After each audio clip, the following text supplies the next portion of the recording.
Hello everyone.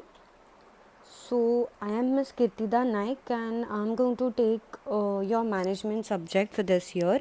Okay. So basically the subject name is management and its subject code is 22509. Okay. So as I have given you all the idea about management previously, it is totally a theory subject. There will not be any practical for this subject, only a theory subject, and the paper of your management subject will be MCQs based. Okay, there will not be a theory paper like brief answers or anything. It will be just a MCQ based paper. Okay. So, as we have discussed about teaching and examination scheme, so your paper will be of 90 minutes and it will be a MCQ based paper for 70 marks. Okay, so minimum you have to score 30 out of 70 for passing the exam. Okay, and there will be 30 marks of PA, that is, it will be combined marks of your micro project and your unit test. Okay, let's move on to the next slide now.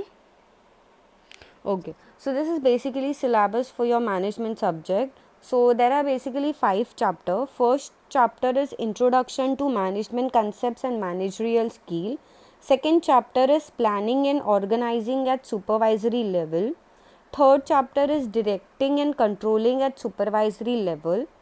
Fourth chapter is safety management and fifth chapter is legislative arts. Okay, so now we'll start with our first chapter, that is unit 1, introduction to management concepts and managerial skills.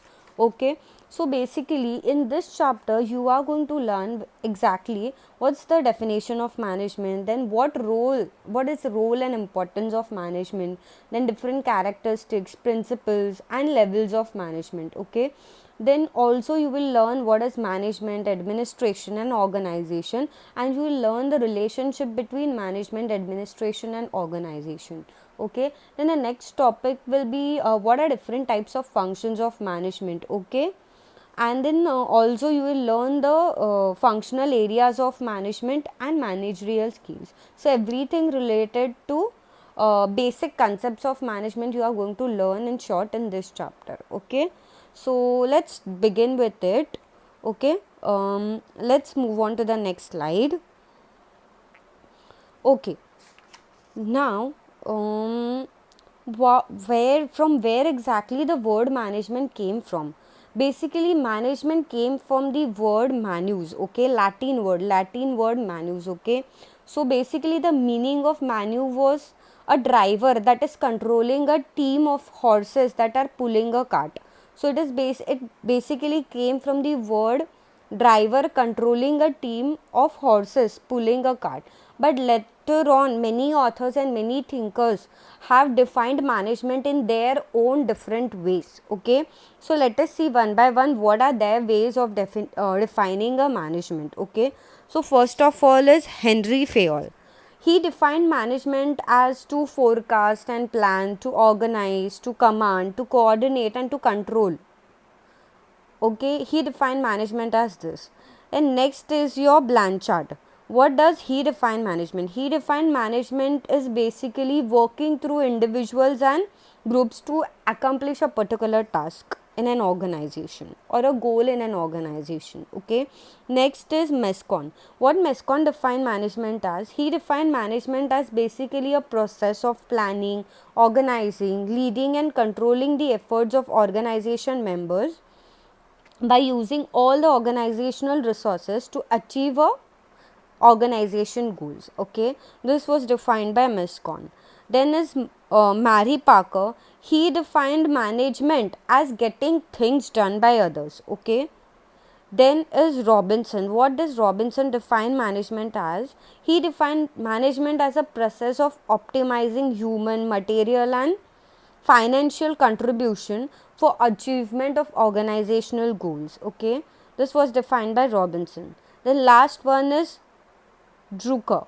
What does Drucker define management as? He defined management as systematic organization of economic resources. Okay, so these were the different definitions of management given by different authors and different writers. Okay, so basically, in short, what exactly is management? Management is basically achievement of objectives of an organization through efforts of other people. Okay, so it is what basically achievements of objectives through efforts of all other people in the organization. So it is basically a group effort of all the people working in an organization.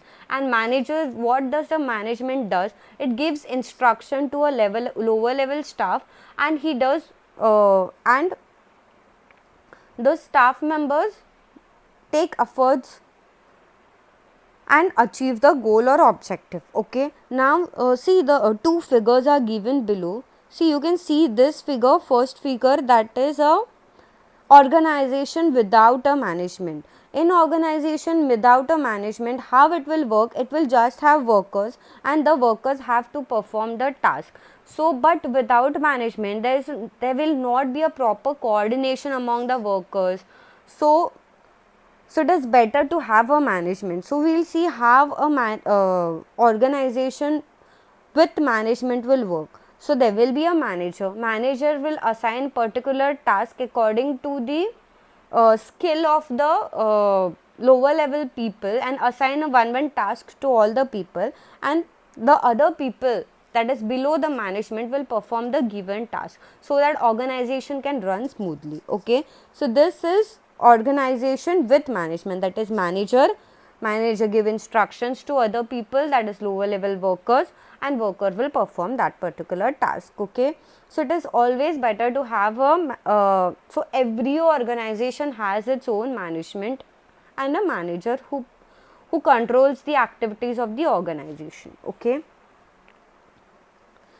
next is, what are different roles and importance of management? So management should always be goal oriented, means what? Achieving the objective or the goal should be basically a target of a management. So this is why this is one of the important role a management should perform.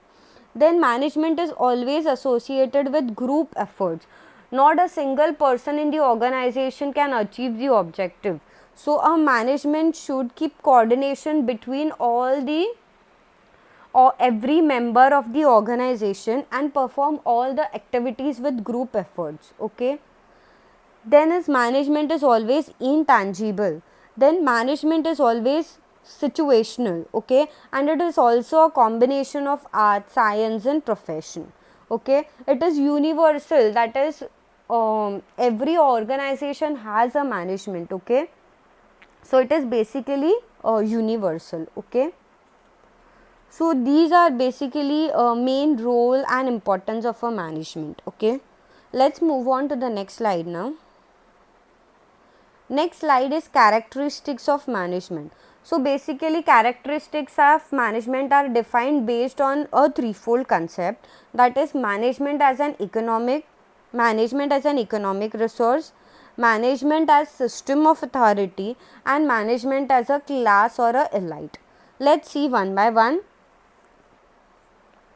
Okay, first of all is management as an economic resource. Okay, so basically management basically main characteristics of management and economic resource is that it has a main role in factor of production, like production of land, labor and capitalization. So as industrialization increases, the need of management becomes greater and greater. So there is a main role it has to play in factor of production. Okay, it also defines the overall productivity and profitability of a firm. So it is a responsibility of a management to define and determine the productivity and profitability of a firm. So economic progress of an organization is observed when management is used as an economic resource in its execution. Okay, then second one is management as a system authority. Okay, so managers are always at the higher level of authority. Okay, so higher position people, they always control the activities of lower level people. So management has that authority to control all the activities of their lower level people. So basically management in any organization is authority of a system. Whatever management gives is always, management is has the authority to give the instructions to lower level people and control the lower level people. So it is basically a system of authority. Last one is management is a class and a status system. Okay, so basically system of organization and society which demands the manager to become an elite of brains and education. So presence of management itself is based more and more on education and knowledge. Okay, so managers have and get the power and position. Okay, so they have a particular class. Okay, so they have high profile class. So management people always have a high profile class than any other people in the organization. Okay, so I hope these characteristics are clear to you all. So basically divided into three: management as an economic resources, okay, management as system of authority, and management as class or elite. Okay, let's move on to the next slide now. Okay, so these are different management concepts given in this diagram. You go through all the management concepts later on in the slide. Okay. Okay, next main important topic is principles of management. Okay, so there are total 14 principles of management which are given over here. So what are the 14 principles? See, you can see over here: responsibility, authority, equity, stability, unity of command, unity of direction, teamwork, remuneration, initiative, division of work, subordination of individual interest to generate an interest, then e-spirit de corps, scalar chain, decentralization, centralization, discipline. These are all the principles of management. We'll discuss one by one what are principles of management. Okay, we'll start from here. Okay, first is what? Authority and responsibility. Okay, what is basically an authority? Authority is basically a right to command, or it is a power to act, right? Authority means what? Basically a position, designation and seniority in a organization defines the authority. Okay, so basically authority is reflected as a power in managing the work. Okay, so for example we can take the example of our college. So our management is a Viva Trust. Okay, so that Viva Trust, they have the authority to control all our organization, right? So they have position, they have designation, and they are seniors, right? And they have that authority of power of act, right? That is a right to command in any situation. Okay, so they have higher post and highest authority. Okay, so this is basically authority. Then is responsibility. What is responsibility? So responsibility is other coin of authority, other side of a coin. See, if there is authority, authority always comes with a responsibility automatically. Okay, it is not the situation that nobody, there's a person with the authority but they have no responsibility. The person who have authority always have responsibilities. Okay, so higher authorities, that is the management, have higher responsibilities. Okay, so I hope authority and responsibility is clear to you all. Second is equity. What is equity? A management should never forget equity. That is, a management should always treat all the members of the organization equally. There should not be discrimination or variation of treatment among the employees of a same organization. Okay, so there should be a equity and equality among all the people. Okay, equality of behavior. There should be no biased nature of behavior with each and every person in the organization. Okay, so equity is important. Third is discipline. Discipline. Any organization needs discipline for smooth functioning of the organization. So discipline of time, behavior, work, quality, obedience are important in any management. So management should keep the organization in disciplined manner. Okay, every member of an organization should follow the rules and regulation, being honest, trustworthy. Okay, so a management will be successful only if they have disciplined work culture with them. Okay, So discipline is one of the important principle of management. Then fourth is centralization. See, when many functions are controlled by a central authority, it is called as centralization. Means what? Not a single person is responsible for controlling all the functions. There is a central authority who controls all the functions of an organization. So, unity in organization, then importance of discipline, status in external market, brand development. Okay, so basically, for example, in managing country like India, we have a single constitution, we have a single government at center. Okay, we have a unique flag, we have a national anthem. So this creates basically a feeling of unified organization. There is a central authority. Our government is a central authority who controls all the activities of an country. Of a country, right? So this is basically example of centralization. There is a central authority who control all the activities. For example, our government is a central authority who controls all the activities of our nation. Okay, so this is basically called as centralization. Okay, fifth point is division of work. Okay, so when there is a complicated work, division is what? It is basically called as delegation of work. So every time a work should be divided among a people from with equally with every people. So when work is complicated, huge and difficult, it must be divided among different teams, skilled peoples. According to the specialization of that particular people, the work should be assigned to that particular people. So it reduces the extra pressure of work on all the people in the organization. Okay, so there should be division of work in an organization. Okay, next is what? Subordination of individual interest to group interest. Okay, so based on the interest of a particular group, the work should be assigned in that area. Okay, so subordination of individual interest to group interest means what? If a work is given to a particular group, then every person in the group should get the work that he is specialized for. Okay, that is called as subordination of individual interest to group. Then seventh point is your initiative. Okay, so basically to start with enthusiasm is always called as initiative. Difficult things are not possible if there is no initiative from anybody. Someone in the organization should take a initiative to perform a work. So basically a good manager should always be enthusiastic to initiate things, to initiate any kind of work. So it is an important principle for a manager or a management to take a proper initiative leads. Okay, in any kind of work in an organization. Okay, then is remuneration.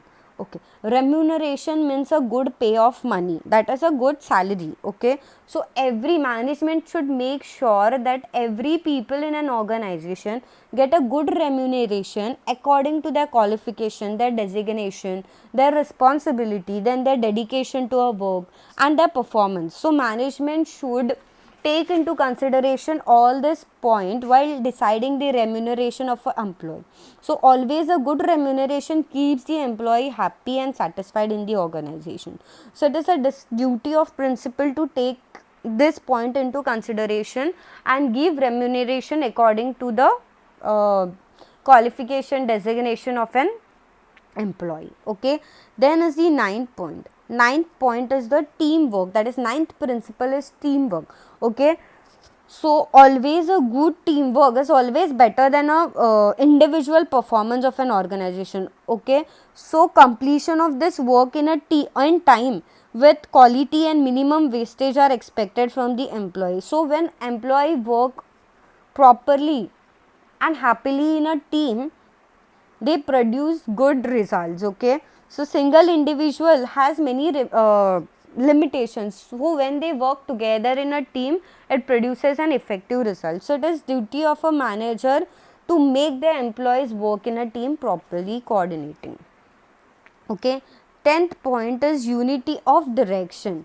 Okay, so it is responsibility of a manager to give proper direction to their subordinates and there must be uniqueness in their direction. There should not be any confusion due to different directions given at every time. A manager should always give proper guidance and proper direction to their employees.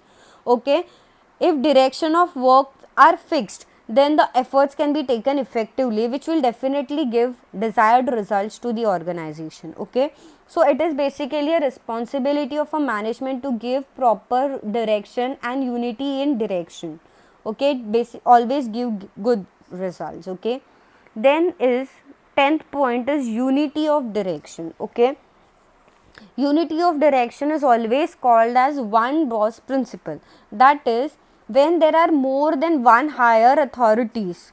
Okay, that is, for example, we can take our example. Okay, our college example, Viva College. In the management, there are different people. So there must be same authorities, or there must not be different guidelines from different authorities. Okay, when there are more than one higher authority in an organization, then their guidelines should must not vary. Everyone should give the same guideline. Okay, that is, if there are different guidelines from different subordinates, then it may create misunderstanding, and unity of command always gives better results. So it should be fixed. Okay, and every boss, that is every authority, must give the same guideline. Okay, then 12th one is stability.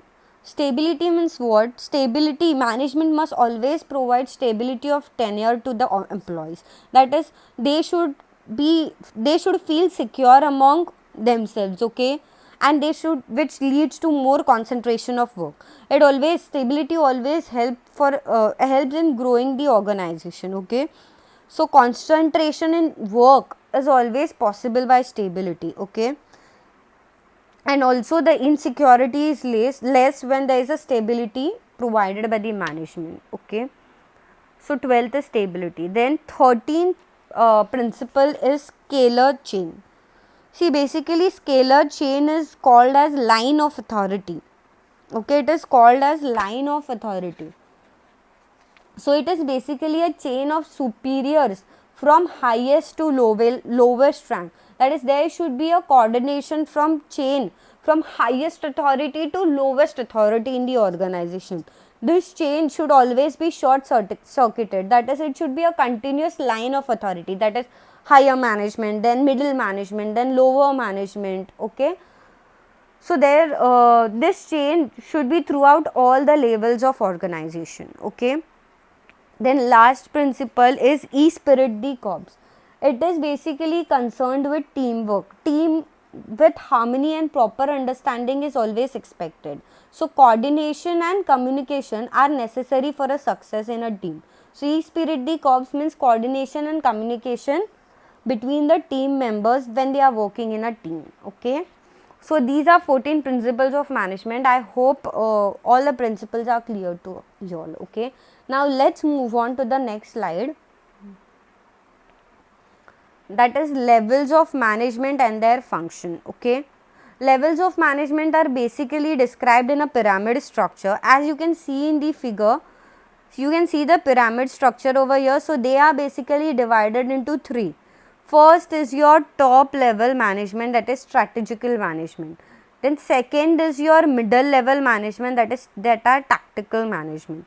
And last one is your lower level management, that is operational management. Okay, so basically your levels of management are divided into three: top level management, middle level management, and lower level management. Okay, let's see one by one in detail what is top management, middle management, and lower management. Okay. Okay, so first is your top level management. Okay, top level management are also called as strategical level of managers. Okay, so basically let us take an example of our organization, that is Viva College of Diploma Engineering and Technology. So in top level management, who all people come in the top level management? In top level management, the board of directors, that is the members that are there in the management, that is Viva Trust is our management, right? All the members of Viva Trust come in top level management, that is board of directors, then general manager, CEO. So CEO, then chairman or president, managing director, so secretary. So these all come in top management. So in case, for let us take an example of all our college, our board, our management is Viva Trust, right? All the board members of Viva Trust comes in top level management. Okay, now let us discuss the functions of top level management. So what will be the functions of this board of directors? Their function is to plan the overall strategic work, to finalize the goals and objective of the organization. Then their work is to define the vision, what is exactly the vision of work. Then to work out the long term plans, long term policies, and to design and structure of an organization. And they are responsible of taking all the important decisions related to our college or related to our organization. Okay, I hope top level management is clear to you all. Let's move on to the next slide. Next slide is middle management. Okay, now let us discuss who all people come in the middle level management. Okay, middle level management are also called as tactical level of managers. Okay, they are comparatively in larger groups of manager. Okay, basically they represent factory manager, plant manager, head of departments, and senior manager. Now let us take the example of our college. Okay, for example, in our college, the middle management, the people that are under middle management comes like our principal, then our HODs, they comes in middle level management, principal and HODs. Then the senior staff members, they all comes in middle level management. Okay, now let us discuss the functions of middle level management. So basically the functions of middle level managers are what? To plan the execution of strategies, to decide the medium scale policies, then to play a role as a buffer group between, they act as a coordination between a top level management and lower level management. Then they transmit ideas of top level management and convey them to lower level management. Okay, then they send reports of work to, they report to higher authorities. Okay, they help higher authorities, that is top management people, to plan their strategic decisions in operating their work. Okay, they are also accountable for the work done by the junior, that is lower level management staff. Okay, so all these functions come, these are the functions of middle level managers. And in case of middle level managers, if we take the example of our college, the principal and HODs and senior staffs comes under middle level of management. Okay, now last is lower level management. So what is lower level management? Lower level management is also called as operational level management. Okay, they occupy bottom of the pyramid. Okay, and so now tell me who all comes under lower level management. So the shift in charges, then the trainee engineers in the organization, the shift in charges, trainee engineers, senior supervisors, foremen, junior managers, line in charges, they all come under lower level management. If we take example of our college, that is Viva College, then all the staff members in the Viva College, from teachers to peons to lab assistants, they all come in lower level of management. Okay, they have the direct responsibility to communicate with the students, right? To communicate with the students, to see what to communicate with the students, to solve their doubts, to teach them. Okay, they are directly related to the students. Okay, so these all people specifically come under lower level of management, that is the college staff, that is your teachers, then your peons, then your lab assistants, they all come in lower level management. Okay, so now let us see functions of lower level management. So the functions of lower level management are to supervise the operations and activities, to plan and execute the daily work and schedule, to ensure smooth operations. Okay, to guide the to guide workforce about their work, to ask to assign the subordinates task, then to execute the plan given by the middle management, to report to higher authorities about the line of activity, okay, and to keep the daily records, okay. So these are basically functions of lower level of management, okay. So I hope the levels of management are clear to you all. We discussed 3 levels of management: top management, middle management and lower management, okay. So for this video I'll stop over here. We'll continue with the next topics in next video, okay. If you have any doubt related to any of the topic in this video, we can discuss about it on coming Wednesday, okay. Thank you.